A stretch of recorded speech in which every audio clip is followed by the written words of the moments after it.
Welcome back to the Lawrence McKenna channel, where today we're looking at why Enzo Fernandez was signed by Chelsea. Of course, they completed what was a huge transfer for the club at the very last minute in the transfer window of January, because, of course, January is the best time to find the best amount of value in the market, is what most people obviously know. A received level of knowledge there within the Chelsea camp. But it doesn't seem as if they're going on much of the received knowledge from the Premier League right now anyway. I'm loving what Todd Bowley is doing at Chelsea. I'm loving the fact that there is a different approach to transfers, which, whilst it might be about spending at the moment, is also about taking the knowledge that he has from other areas of sporting finance and bringing it into the Premier League, just bring it to Europe in general. And I think in general, we will see a movement towards this kind of spending.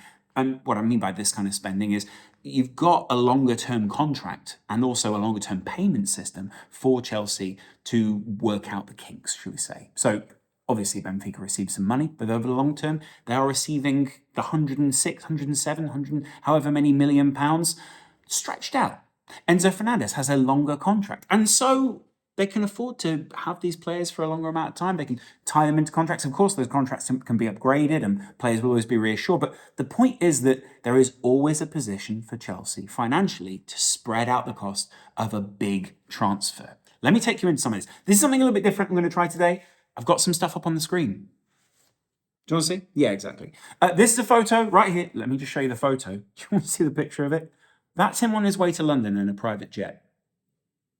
If you're getting paid all that cash, you get someone else to pay for the private jet. Obviously, that's not his own payment. That'd be ridiculous. But Chelsea, whoever it is, flying him in, and clearly, well, he's having a good time. Yeah, you can see there are quite a few questions I've laid out a little bit here. 121 million euros. He's played, like, in the starting 11, he's 83% of the games so far that he's played this season, and he's also played 79% of the minutes. So his fitness and also the amount of time that he'll be available will be incredibly favourable to Chelsea at the moment. He also took part in just over 10% of the goals for Benfica. Now, I don't really know how they're measuring that, whether it means that he put on the assist, maybe they don't measure the pass before the pass, whether he's involved in the actual goal itself and kicking the ball into the back of the net. But the point is that he's involved in the goals and he's involved in the play an awful lot, which is why Chelsea, in particular, Graham Potter, was so interested in it. We see the midfield here that he's coming into. Now, you're seeing a lot of younger names or guys who are still developing, but you're also seeing a lot of injuries in there or people who are sort of questionable fringe products of this Chelsea midfield. There are a couple of names where you could probably go, you know what? Yeah, like I love that guy for Chelsea, but you can't say that there are many long-term prospects. And that is what makes Enzo Fernandez a linchpin as to what Graham Potter, it seems, is going to build around. If you look in there, he's coming in alongside a Kante, who has pretty regularly been injured for this Chelsea team. I mean, the same for a couple of other members of the squad, but at least Kovacic has been a little bit more consistent. At least Jorginho was someone that even Cucurella the other day when Jorginho left at Arsenal was saying, hey, he's the smartest guy in terms of football in the squad, and then was informed he's leaving. You've even got the likes of a Mason Mount in there who, maybe he's negotiating a new contract for Chelsea right now. Maybe he's negotiating his way out. Seems as if he will stay. And then obviously Kai Havertz, who's really playing as an attacker rather than a midfielder, but it'll be interesting to see how Graham Potter wants to deploy him if they do manage to get someone else in. So he's coming into a midfield which does need his presence. I know that Zakaria was taken on loan from Juve, and that I thought that was a very intelligent signing from them, but at the same time, it wasn't really a long-term or sort of long-term fix for what they wanted to do. They clearly had huge financial aspirations, and the likes of signing Enzo Fernandez, those kind of things, was always going to be, I think, a really big part of their rebuilding that midfield. That's why they've been so poor. That's why they sit in 10th this season. Their midfield just hasn't really been present enough in all those games. But also at the same time, it hasn't been great at finding these guys up front. We've seen the likes of Raheem Sterling come into this team. We've seen a Pulisic who's almost constantly been injured.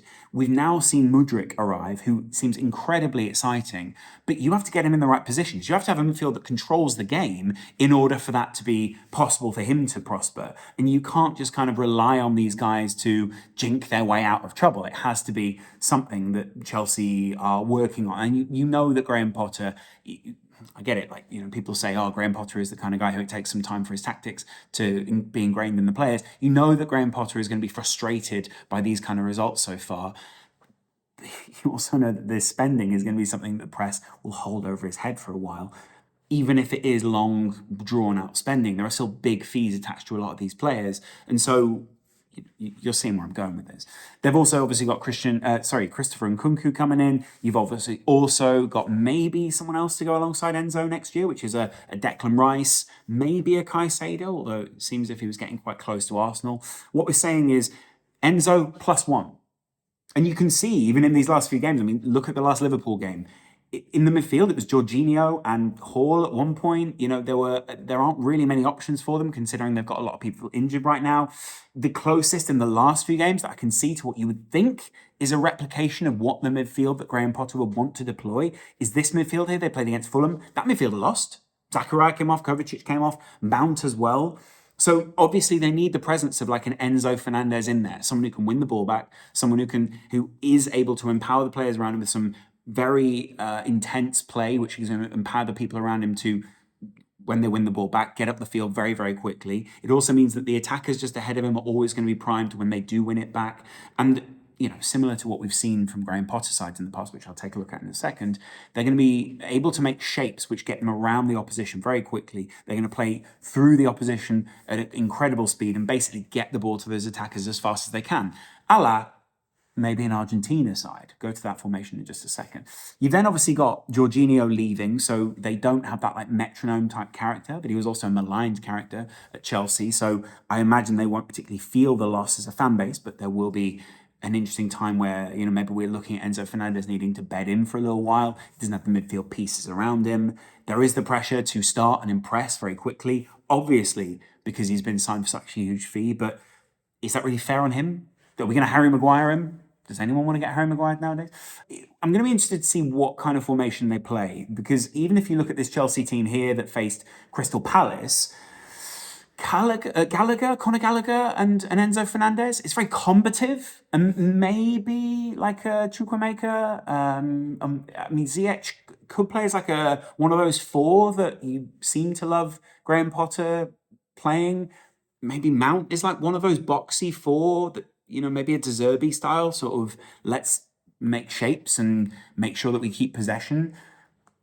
You can kind of see that in that Argentina side. Messi was sort of very into this young side that he was playing alongside. And Enzo Fernandez was a part of the spine of that. You've got Messi in there in the final, obviously, when they played France. They really took on that midfield and were incredibly impressive against them, the Rabios, the Tchouaménis, but also, Griezmann and people like that. I know that it was a close final, but it's good that you can go punch for punch. That is something that Graham Potter's pretty good at. And that's where I've gone back to the start of the season. The starting lineup for Graham Potter here at the start of the season with your McAllisters, who's willing to do the cleaning up, alongside your Caicedos. Maybe we're looking at Enzo Fernandez in more of a Caicedo type of role there, picking up the ball, making easy passes, being the player that can facilitate a lot around him. If you can have two of those guys, as we know, Graham Potter has a lot of profiling where people seem to profile them similarly, or maybe as sixes when they're actually like progressive eights that just drop a little bit deeper. There's an interesting dynamic there that Graham Potter likes to get in midfield. And you can see here, look at that. There's three at the back with the two in front. And then you've got your Trossards and your Marches that are almost like wing backs, but they're not quite wing backs. They're wingers that are sort of wing backs. So it's going to be interesting to see whether they play Mudryk as that kind of a role, or whether you have like a Mount out there and then Mudryk just inside that. Obviously, they've also made some other interesting signings there, so I'm really interested to see how they deploy those guys. Especially if you look at Chelsea's signings more recently, they seem to be looking to want more width. They seem to be looking to want these options out there. You've obviously got Cucurella, you've still got Chilwell, you've still got Reece James to come back as well. So win that ball back in the midfield. You've essentially got outlet straight away from Enzo, which I think is going to be fantastic. And you saw that in the World Cup. You saw how beneficial that was to him. But look at that, like the McAllister plus Enzo, maybe Enzo plus a Rice playing those short passes, Enzo breaking the play up. Someone tweeted the other day, like, I can see Potter misprofiling an Enzo. Okay, well, Potter does strangely profile players sometimes, and they do have to adapt their role, but he loved an Adam Lallana. He loved a Trossard. He loved a Gross as well. And those guys were good at making that like box in the middle of the midfield that made a shape that you could pass out of, or you could just keep the ball. It was a rondo exercise in the middle of a huge game. I was at plenty of games against Brighton and watching them on TV as well, where you saw this in action in this really intense match against a really high-end side, which is why Potter was able to go toe-to-toe with so many of the good managers with what was seen as a team that wasn't up to the same level. Now he's being enabled with a player who has, granted, only been in one of Europe's top 5 leagues for about 6 months now, but has profiled incredibly well. He wasn't a player that was signed by any of the top sides, and a lot of the top sides actually turned him down originally, which is why he went to Benfica. And then he's obviously come through at the World Cup. That adds some value to his name. Obviously, Benfica, they're a team that are well linked with the Premier League right now. Seems like a lot of people are going over there to kind of get, I mean, if this is value, then I don't know what value is in the Premier League, but trying to find value in the market, and maybe they want to get ahead of everyone else. So there's a lot of interesting ideas at the moment. I'm going to be interesting to see, like profiling him in terms of where he'll play for Chelsea is almost useless this season. Like I said, give him some time, let him bed in. I mean, out of this list of players we see here, seriously, take a look at that. How many of these guys do you see still at Chelsea next year? Conor Gallagher, they received a 40 to 50, 45 million pound bid from Everton. Turned down, difficult, but really, do you see a Ruben Loftus-Cheek? Do you even see a Ziyech there next season? I know that they tried to keep him at the club, but what's going on here? How are they building this midfield? Are they just trying to keep a couple of guys together until they can get rid, sell? You can't necessarily do a fire sale in January and get the value back. So it's going to be interesting to see how they play him. I'll be really interested to see what the Chelsea fans think out there. I'd love to know what you think of the new video style, whether you enjoy the kind of mood board. Did you enjoy this? I don't know, maybe you didn't. But let me know in the comments below.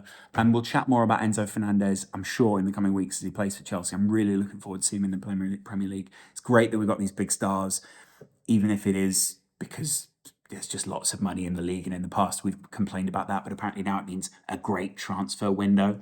Spoken like a true Liverpool fan. I'll chat to you guys in a little while. I hope you enjoy Enzo as well in the league. And I'll see you later on the channel. If you're not already, hit subscribe, hit it down there. And I'll see you in a bit. Bye.